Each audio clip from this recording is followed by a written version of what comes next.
چین میں مسلسل دوسرے سال بھی آبادی میں کمی ریکارڈ کی گئی ہے۔ غیر ملکی میڈیا کے مطابق دنیا میں آبادی کے لحاظ سے سب سے بڑا ملک ہونے کا اعزاز چین سے گزشتہ سال بھارت نے چھین لیا تھا۔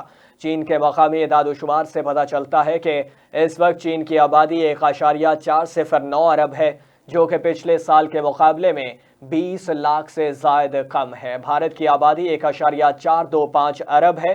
چینی حکام کی جانب سے کہا گیا ہے کہ ملک میں اس وقت شرح پیدائش کم ترین سطح پر ہے۔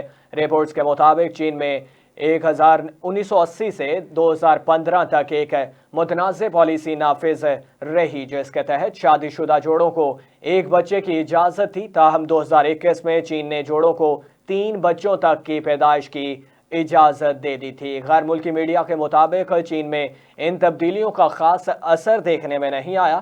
معاشی حالات اور خواتین کے لیے کیریئرز کو اس کی وجہ بتایا گیا ہے۔